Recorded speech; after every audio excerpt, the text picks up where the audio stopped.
आदित्य,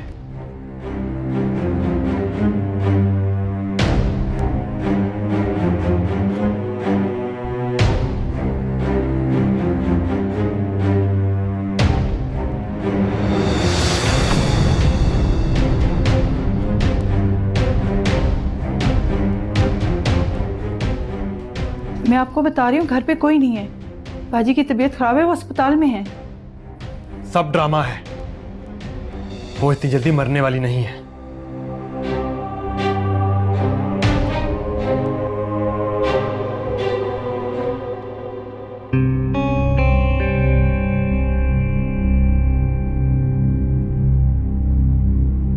ये तो अमर की कार है। मुझे फौरन यहाँ से चले जाना चाहिए। वो गुस्से में कुछ भी कर सकता है। जब तक मामा की तबीयत पूरी तरह से ठीक नहीं हो जाती, मुझे इन्हें कहीं और शिफ्ट करना होगा।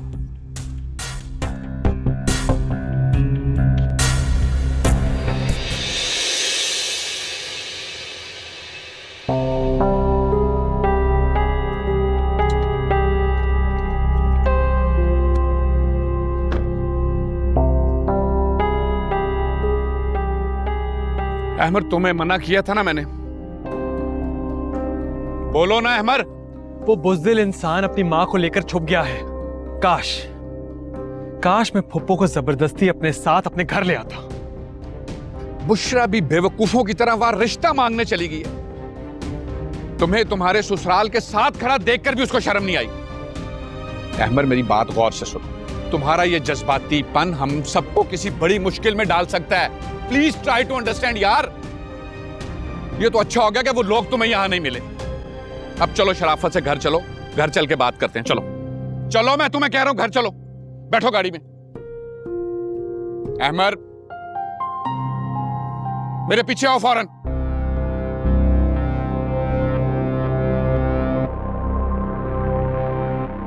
कहाँ ले जाऊं मामा को?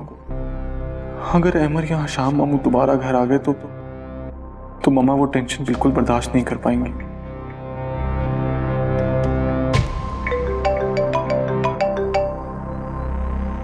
हेलो। वो जी अहमद साहब आए थे, बहुत गुस्से में थे। उन्होंने आपकी तस्वीर भी तोड़ डाली। अभी भी वापस गए। अच्छा, चला गया वो? चलो ठीक है।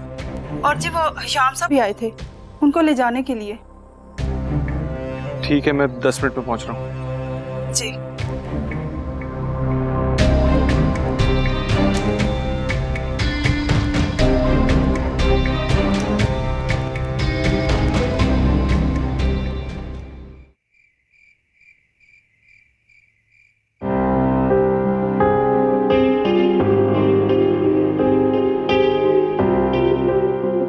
शादी के बाद तुम इस घर में नहीं आओगी।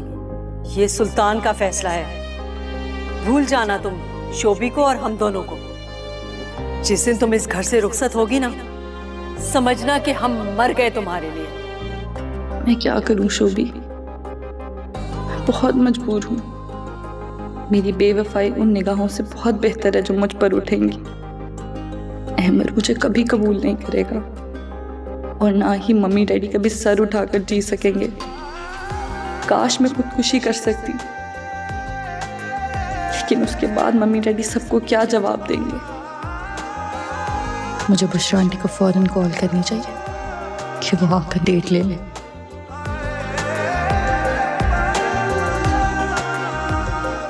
और उस हदीद से मैं ऐसा बदला लूंगी जिसका उसने तसव्वुर भी नहीं किया होगा।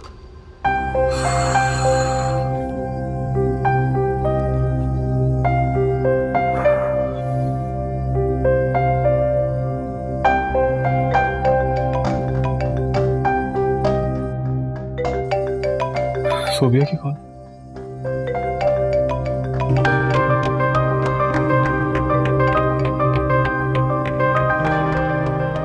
हेलो। हाँ सोबिया। बुशरा आंटी कहाँ है? उनका नंबर ऑफ आ रहा है। सोबिया, मामा हॉस्पिटल में है। उनको नर्वस ब्रेकडाउन हुआ है। तुम्हारे किए की सजा उनको क्यों मिल रही है? उनके लिए तो यही सजा काफी है ना कि तुम जैसा घटिया इंसान उनका बेटा है। कुछ जरूरी बात करनी थी तुम्हें मामा से। डैडी ने कहा है कि मेरा जनाजा ले जाओ आकर। हाँ, मामा कल हॉस्पिटल से डिस्चार्ज हो रही हैं। फिर आता हूँ उनको लेकर। याद रखना हदीद, तुम्हारी जिंदगी में अजाब बन के नाजिल हो रही हूं। और अब यही मेरा ईमान है। बर्बाद कर दूंगी मैं तुम्हें अब।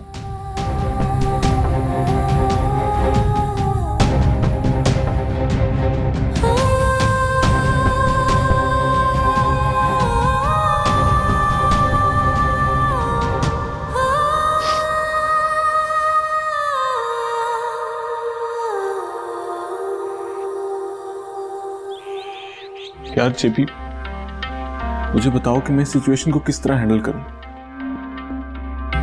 मामा की तबीयत इतनी खराब है, डॉक्टर ने उन्हें किसी भी किस्म की टेंशन लेने से मना किया है, लेकिन मुझे तो कुछ समझ नहीं आ रहा यार। मुझे तो कुछ समझ नहीं आ रहा कि मैं उन्हें कैसे यकीन दिलाऊं कि शाह मामू उनसे खफा नहीं। जेपी, तुम दुआ करोगे ना मामा के लिए?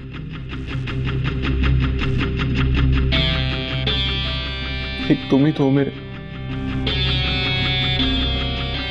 तुम उनके लिए दुआ करना कि मेरी मामा को कुछ ना हो।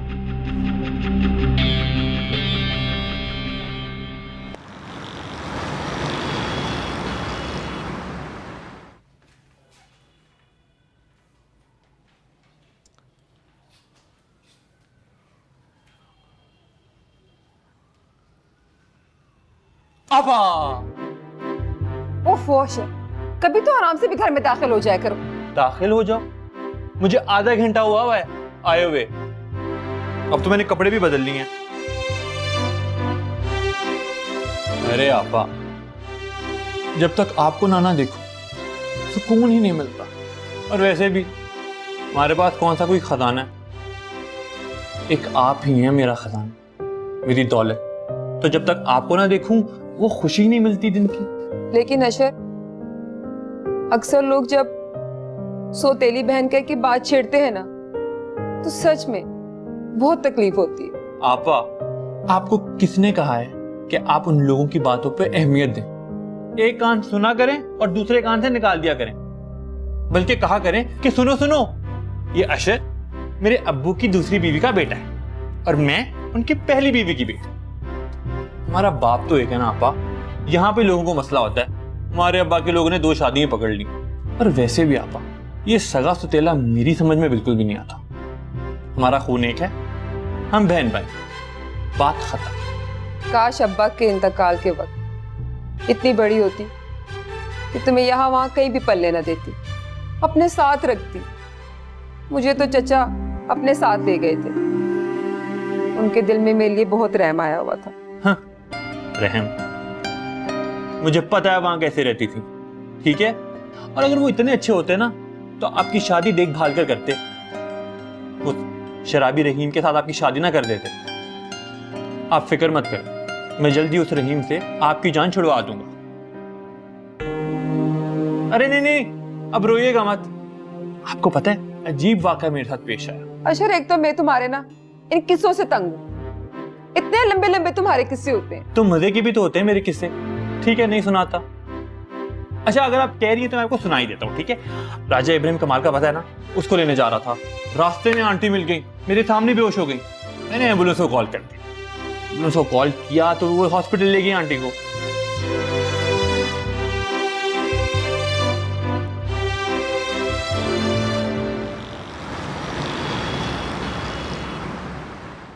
अच्छा अम्मी, मैं कुछ दवाइयाँ लेकर आ रहा हूँ, तो आप आराम से बैठो, ठीक है।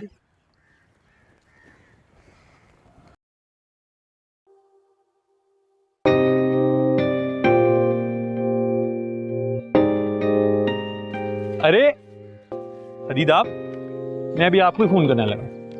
मैंने सोचा आपको फोन करके आंटी की खैरियत मालूम कर लूं। अब ठीक है वो? बस हॉस्पिटल से उन्हें डिस्चार्ज करा के घर ही लेके जा रहा था।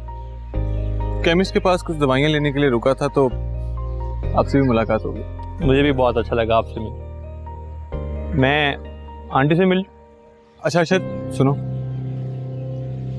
दरअसल मम्मी मुझसे बार बार इसरार कर रही हैं कि मैं हशाम मामू से उनकी बात करवा दूं।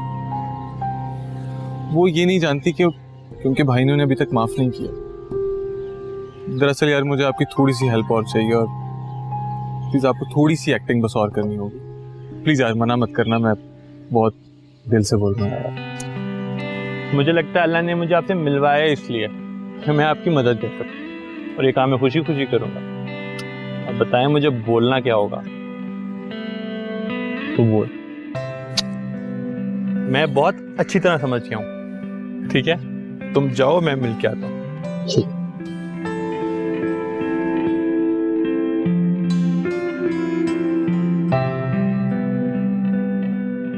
अस्सलाम वालेकुम।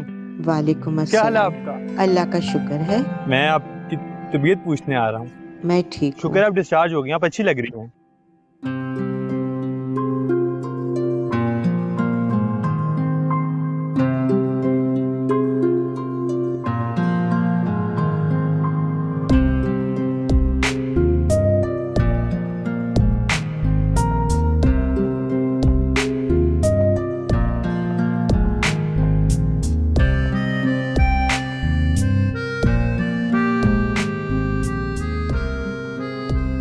आ गए तुम इशर?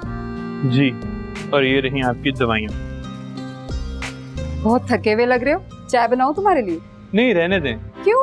अभी मूड नहीं है ना चाय का। ऑफिस में 3-4 बार चाय पी ली थी मैंने आज। ऊपर से जो आ रहा था उसके साथ चाय पीनी पड़ी थी। 3-4 बार तो ऐसा हो चुका है। और आखिर में अदर साहब आए तो चाय के साथ बिस्किट भी अरे तुम इसको पकड़ो, मुझे याद है मैंने चूल्हे पे सालन चढ़ाया हुआ है। मैं जरा देख के आती हूँ, जल ना जाए। मतलब अपने घर में भी कोई तहम्मुल से मेरी बात नहीं सुनता।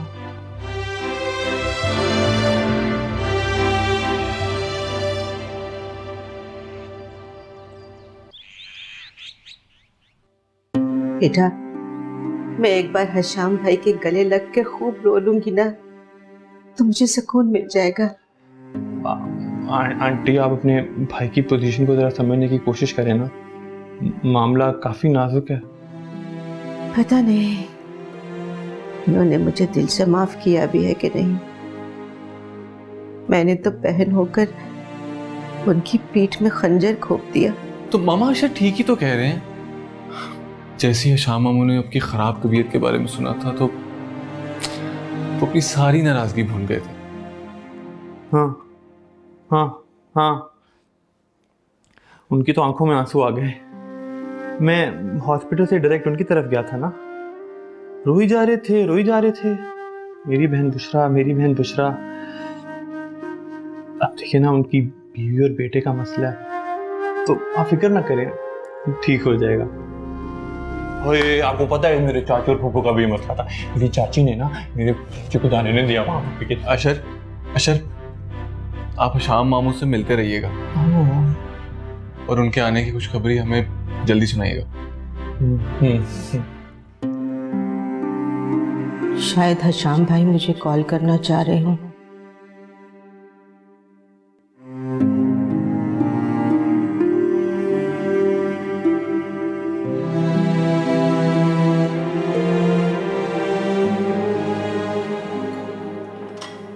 देखो, मैंने कॉल बेल ऑफ कर दी है, लेकिन फिर भी अगर कोई भी दरवाजे पर आए तो उसे हरगिज दरवाजा मत खोलना।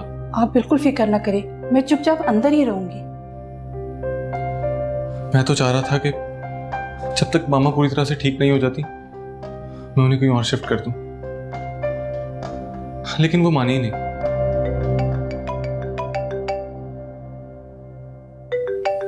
ठीक है, तुम मामा के पास जाओ और उन्हें बिल्कुल अकेला मत छोड़ना। जी जी।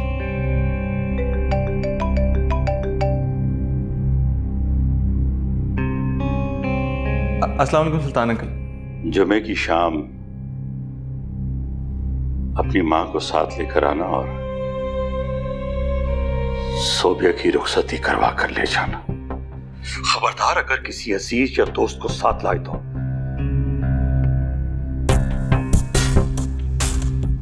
सोबिया को ले जाना।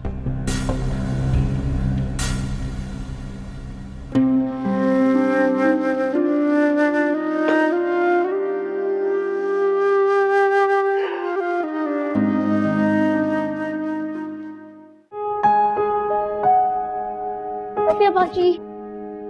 अरे शोभी, तुम कब आए स्कूल से? बस अभी थोड़ी देर हुई है।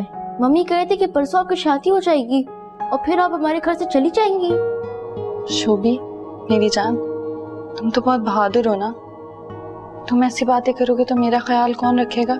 लेकिन मम्मी कह रही थी कि आप अमेरिका चली जाएंगी और फिर हम लोग आपसे कभी नहीं मिल सकेंगे। मम्मी ठीक कह रही हैं शोभी। तुम बस अपनी सोबिया बाजी को भूलना मत। मैं जो कर रही हूँ तुम्हारे लिए कर रही हूँ, ताकि तुम अपनी जिंदगी कॉन्फिडेंस के साथ गुजार सको और मम्मी डैडी की नजरें कभी ना झुकें। लेकिन अमर भैया को अमेरिका क्यों लेकर जा रही हैं? दुबई ज्यादा नजदीक है। मैं उनसे बात करूंगा। शोभी चलो अपने कमरे में, इतनी बातें करने की जरूरत नहीं है। लेकिन मम्मी। चलो बेटा, चल के यूनिफॉर्म चेंज करो, आओ।